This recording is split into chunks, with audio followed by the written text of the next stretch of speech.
welcome back. You have to wonder if tonight might be a very quick evening if things continue as they have so far. The Cursed Hall game being a longer game, but the series seems still so much controlled by L5 despite us seeing BlossoM throw different tactics, different heroes back and forth at them, seeing the Uther pick in game number 1, then ending up seeing the Cassia in game number 2. Both, unfortunately, even with stitches there, falling flat as L5 defeats them 2-0. Yep, L5 really, I think they just have so much experience as a team, as all the members know exactly what BlossoM has in plan, what they are trying to do, and just counter with just one pick at the very last. Like we saw Medivh, what a clutch pick, and they made it work. They had the theme of going to the late game, especially with Nazeebo, finishing that Master's Touch, also the Vile Infection. They made it work right after they hit 20. That's exactly what they needed, and just props to L5 and even BlossoM for bringing out some really creativity into with the new 2.0 Genji patch. I'm really loving the Stitches, Cassia, all these picks here. Yeah, I completely agree, and I'm thinking we're going to see more and more going forward. So I'd like to see how Cassia functions as a more frontline ranged assassin when you're up against a more auto attack composition, you know, say against a Greymane or something like that, how that would actually work, because I feel like there's a lot more to be seen than just the poking style. We saw very few Fends in that engage. We didn't see the synergy between a Fend dive in with Sanctification to back it up. So it will actually be map choice for BlossoM. They will take Infernal Shrines, which is a very unique and rare situation. Almost every time you have the winning team picking the map, because the losing team will prioritize first pick. So perhaps not only do they have a secondary pick plan for the map, but they want to have a pairing hero with it in the draft. So they want to try every single thing they've been working on, and they picked this map because they have something here. I'm pretty sure it's not just going to be Kerrigan, and I got it. I just got it. What is it? Cho'Gao is coming back, guys. You think so? I think so.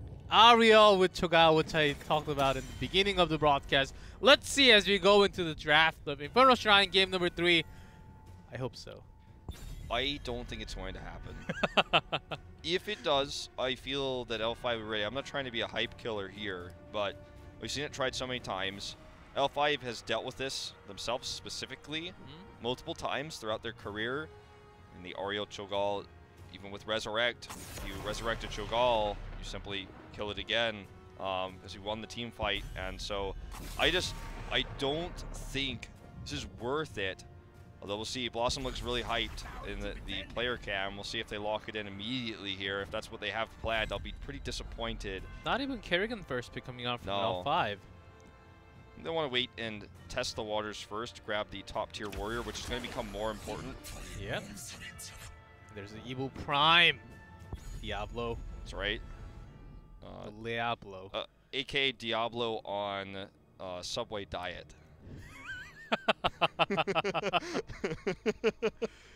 You're killing it today. Diablo is cutting back on carbs, okay? Guys, that's not Genji on top. That's Zarya, by the way. Yeah. Looks kind of like Genji, so. This Diablo is only drinking Coke Zero nowadays. Coke Zero. Okay, so let's move on to the draft. Moving on to the draft. So with Muradin, Kerrigan is still open. Tastar is still open also. Yeah. Kerrigan, Tastar has been getting slight nerfs every other patches, so maybe Tastar went down a little bit more after we skipped a bit of patch coming in here. And Tychus is already a hard counter for Cho'Gao, so maybe we're not going to see it I don't think so. With the Diablo already coming out, it feels unlikely. Going to be the Malfurion, so L5 is really expecting there's a possibility of this, and they're really kind of drafting around that. And I don't think they're going to ban it, because I think they feel confident with the draft they have so far that they can deal with it. So we see the Arthas ban potentially here, which is fine. There was also a slight buff on the cooldown of Graviton Surge. Maybe we'll see Graviton Surge coming in with Diablo. We just saw some amazing plays coming out from GG with Leoric Entomb, APOC, and Falstad Gust. Maybe even with Graviton Surge, it's going to be epic. But so much CC, but no damage, actually. Well, that was the story of Game 1 with the incredible mosh pits that didn't get a single kill. Actually, BlossoM banning Zeratul instead. That's a little odd. I was expecting them to take it. Okay, the Uther ban. So they're just taking that away from BlossoM. BlossoM's in the proclivity to use that. And when you see a Zarya like this early in the draft, you're wondering who were they wanting to protect? And with Vala already banned, you're like, they're looking to protect somebody here. Let's remove the Uther, force them to use a Tyrael if they want the divine status on a hero here. If they're going to grab Cho'Gall, this is the rotation, so I hope not for their sake, but we'll see if they want to commit. With Diablo, I just don't think it's the right move. I think BlossoM wanted to go all in with the burst, with the Divine Shield coming out from Uther, and I think L5 just literally stopped that from happening with that one ban on Uther. And BlossoM now, because they shouldn't be using this much time if they had already had the theme, so they have to have plan B coming out now. See what it is. It's going to be Kerrigan and Rhaegar together. So it's the protection that they're going to have for Kerrigan is going to be with the Zarya and the Rhaegar, not the Uther that they wanted. Old school Maelstrom Divine Shield combo. The draft of BlossoM, though, to be honest, feels a little bit weak and lacking in range damage. See what L5 wants to bring to the table here to deal with this Kerrigan combo. The Arthas pick, without that being removed, feels really strong here. They're going to look for a secondary range damage. Available heroes being Li Ming, still somewhat squishy and risky against a Kerrigan. Nazebo will grow with time. And the Sergeant Hammer, that's really still available here. That's right. Gul'dan was removed early on.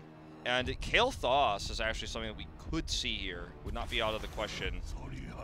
Arthas for more tankiness on the front line to provide more CCs to catch Kerrigan in a way. It's going to be Li Ming.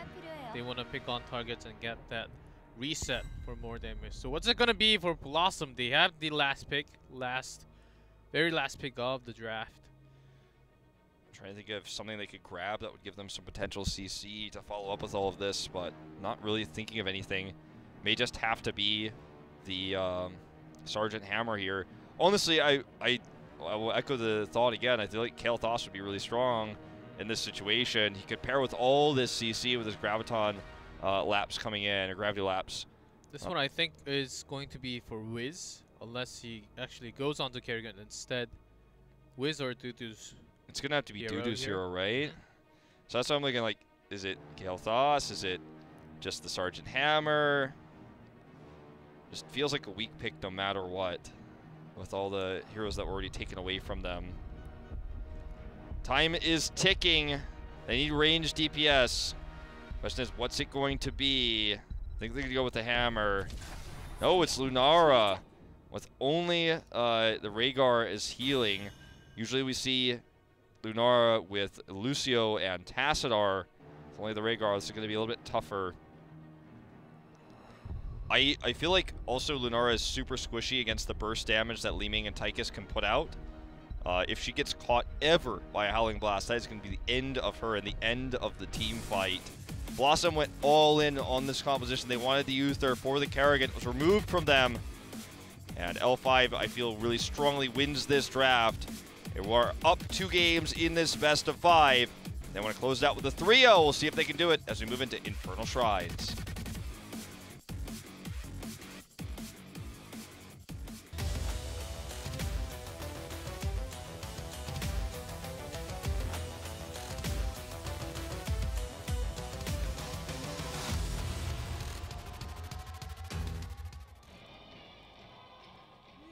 In blue, Scarlet on Rhaegar, Dudu on Lunara, Wiz on Kerrigan, Judy on Diablo, and no chat on Zarya. Busan Police Force reporting in. In red, L5 SCSC on Tychus, Nitrogen on Li Ming, Jungha on Arthas, Noblesse and Moradin, and Swoi on Mapurian. Savance is like, shh, because she's going to silence you. Like arrow. That's right. We saw some Sylvanas earlier. Probably won't be seeing it again. Look at that Diablo, man. It's super, super scary, man. Imagine something that's that tanky and that skiddy and also powerful. It's part of Subway there. Subway diet, man, makes you strong for sure.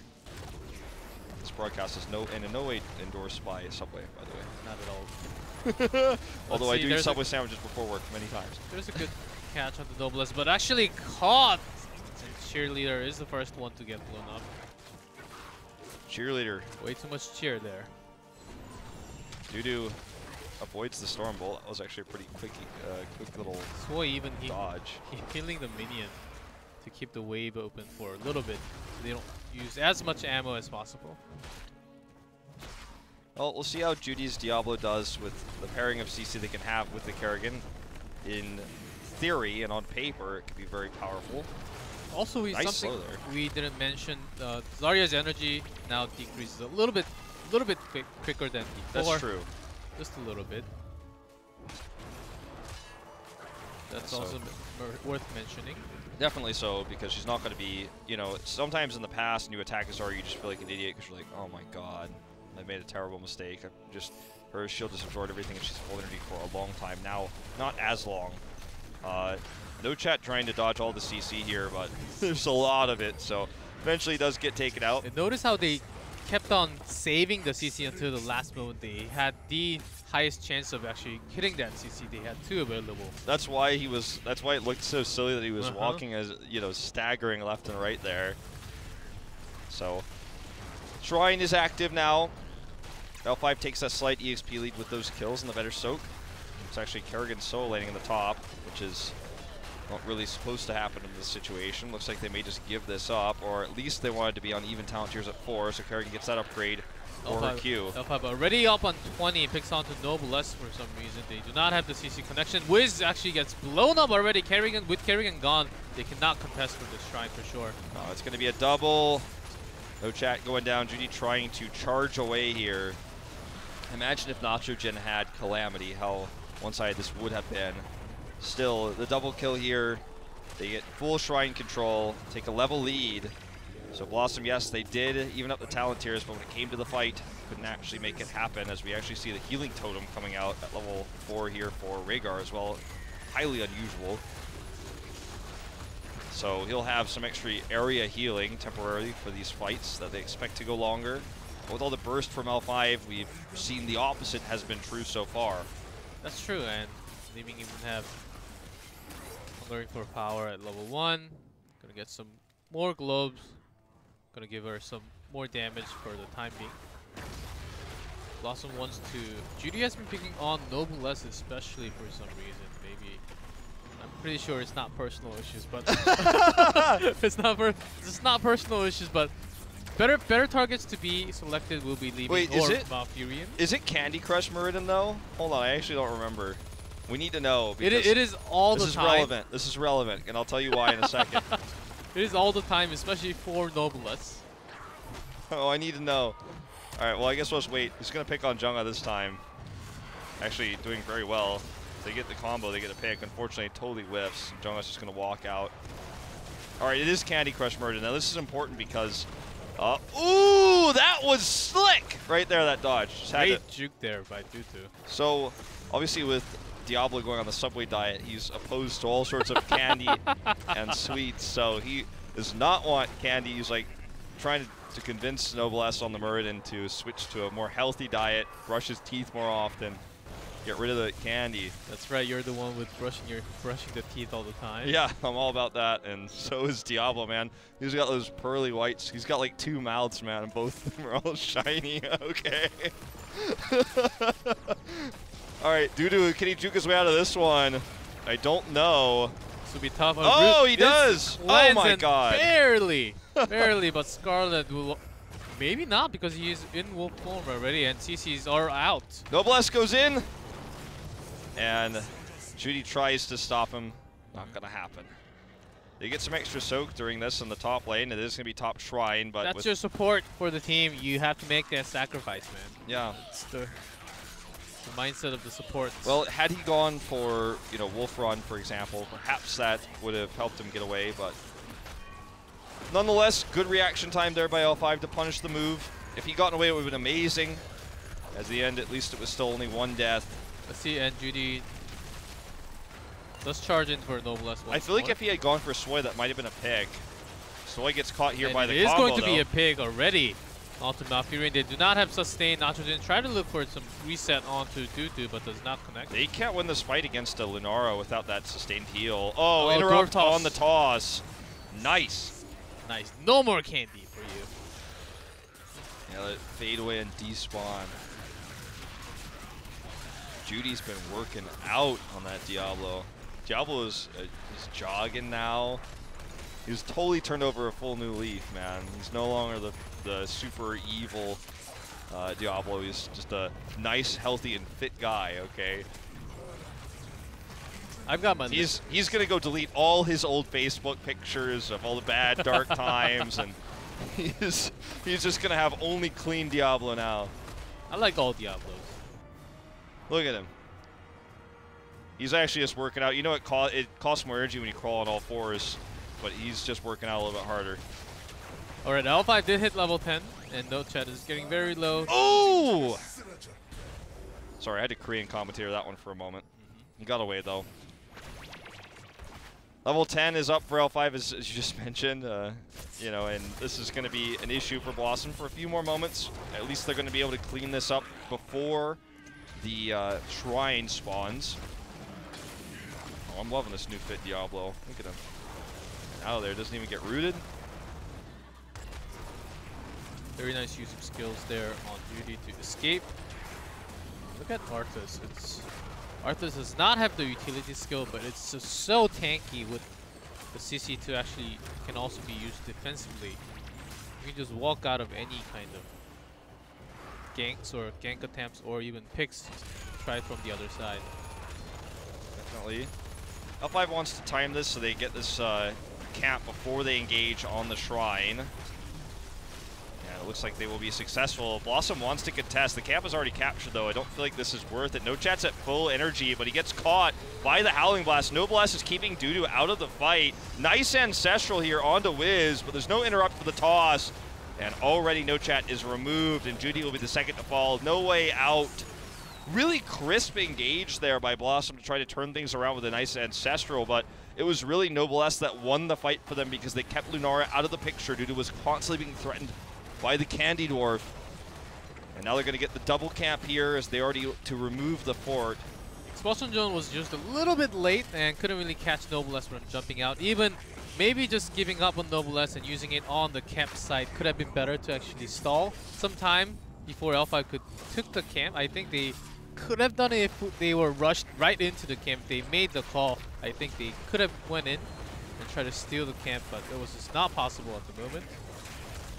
See if Leap becomes a big factor in some of these fights to get Lunara past that harassment. Perhaps it's tough to hit that because you could land in an even worse situation when you're pressured by a Murden in this case, but maybe if he had leaped over, could have been a different situation where he gets in and can actually do more damage. His team supports him, maybe the Ancestral goes on him instead, and it's a different fight, but it's all in hindsight now, as this is going to be a one shrine for L5 if BlossoM doesn't reposition. Looks like Wiz is going to go in to do some harassment, but look at all the walk back here. L5 just walks them out of the center and gets the free kills, doubling the Skeletal Defender count currently as Wiz is super low.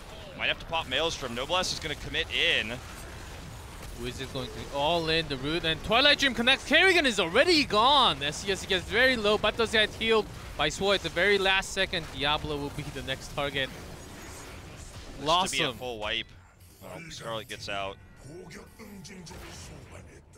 No more mana here for Nitrogen. Nice grenade. If Nitrogen had mana and had a combo after that grenade, perhaps they get the kill. But you went power hungry. He doesn't have any globes nearby. This is a Mortar Punisher, which is going to thrash this first fort. Now they're going to work on this keep wall. The respawn's still pretty quick for BlossoM, but we're even going to see SC commit to the Odin here to continue to push. Yep, and also Noblesse jumping right into the wall with the Punisher going in. They want to break down this wall and even Wiz gets Ancestral already. Ancestral getting used for defensive uses all the time. Expulsion Zone to the zone out. Not going to really do too much onto the team fight. Yeah, Jonga is not interested in leaving, actually. He wants to stay, so there's the double, and this is just more resets for Nitrogen. He's not completely diving in right now. Obviously, a short amount of mana left to capitalize on this. APOC not going to hit decent idea there for the APOC. If L5 had stayed a little bit longer, maybe it actually hit several, but they got out just in time. What a connection there, and even the grenade to draw back Lunara from there so slightly to get the last bit of chunk of damage in. Down goes the keep. G-Clef, it is a 4-level lead, double talent tier advantage for L5. 14 kills to 2. You know, you can't really put you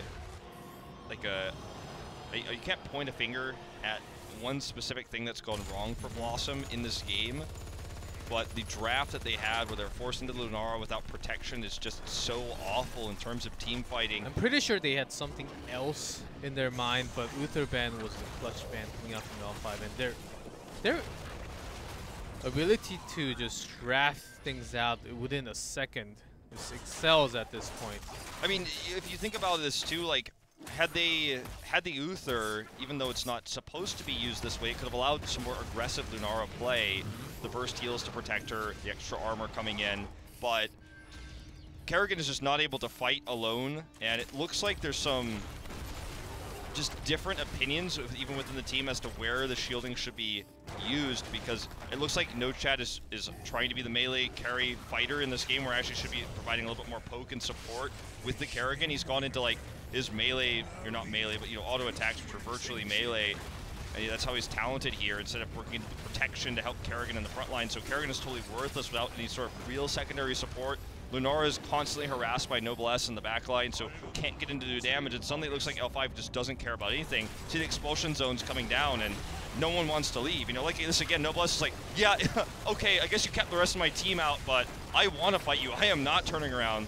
You could drop that expulsion zone there, but I am going in, and I was regardless. The cleanse and all the damage connects, and the entire team is very low. Noblesse is the only one. Nitrogen is already, and there's a Twilight Dream to pick on Kerrigan. Diablo is CC'd, and Dudu is going to be going down, and No Chat barely made his way from the side. Dudu was done, and L5 is looking to finish this game, waltzing to the core, completely ignoring No Chat, who wants to decrease his KDA. It appears he is flirting with his life, and that is going to be game over. L5 will take the series 3-0. No Chat staying alive here. They're going to send Wiz out of the Hall of Storms. Ice Block comes down immediately. Nitrogen very low. But Noblesse is not even auto-attacking here. It doesn't matter. They get the kill on the Li Ming, but that is it. 18 kills to 3. L5 takes it 3-0. Untouchable so far in this tournament. We'll see them face off against MVP Black on Sunday, but this was just another day, the day job, it feels like, for L5. Showing up and taking names, dealing with unusual comps like it's nothing, like they've seen it all before. I think this round robin system is working very hard for the lower teams of course, because they do not have the most experience compared to MVP Black, L5, or even Tempest.